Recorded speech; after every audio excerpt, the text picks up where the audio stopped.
Nasa mahigit $700 million ang papasahuran nitong Knicks sa kanilang starting lineup lamang yan. Si Karl-Anthony Towns 3-year $171 million, si Brunson $157 million for 4 years, Josh Hart $63 million 3 years, si Anunoby $176 million 4 years, at si Bridges naman 5 years $175 million. Magandang investment to para sa Knicks mga idol, at ang starting lineup na ito ay mananatiling intact hanggang 2027-2028 NBA season. Malakas na ang Knicks, meron silang pinatunayan, pero kinulang sila sa kanilang tulong galing sa bangko.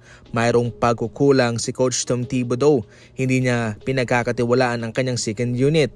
Pero sa ngayon, maganda itong kanilang moral sapagkat nakuha nila ang magaling na coach na si Coach Mike Brown.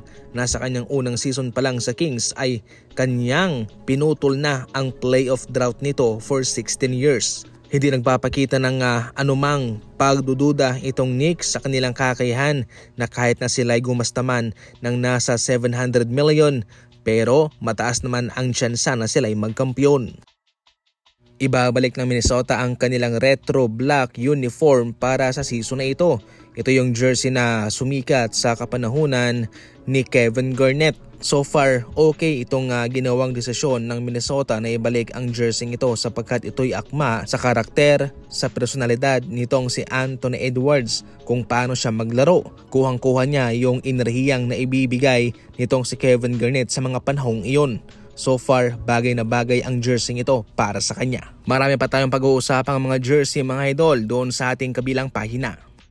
Humabol pa itong Sacramento Kings at kanilang in-offer itong si Malik Monk at yung kanilang 2030 protected first round pick para kay Kuminga. Sa ating nagdaang balita, tinapos na nga ho ng Warriors ang kanilang diskusyon patungkol sa isang sign and trade para kay Kuminga.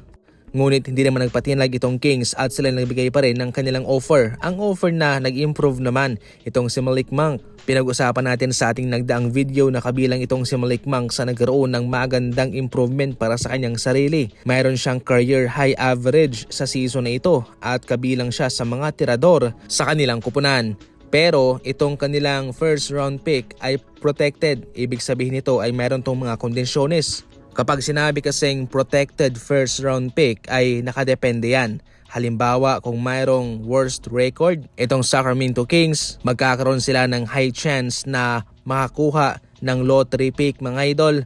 At nakadepende sa kung ano yung kanilang negosasyon, pwedeng mapunta sa Warriors ang pick na yan o pwedeng hindi rin. Sa madaling salita, nakakaakit itong 2030 first round pick na to, kaso malaking sugal to. 50-50, pwedeng makuha ng Warriors o pwedeng manatili sa Sacramento Kings. Kung itutuloy ng Golden State Warriors ang trade na ito para sa Kings, kung hindi man to umayon sa kanilang inaasahan, totally si Malik Monk lang ang kanilang makukuha.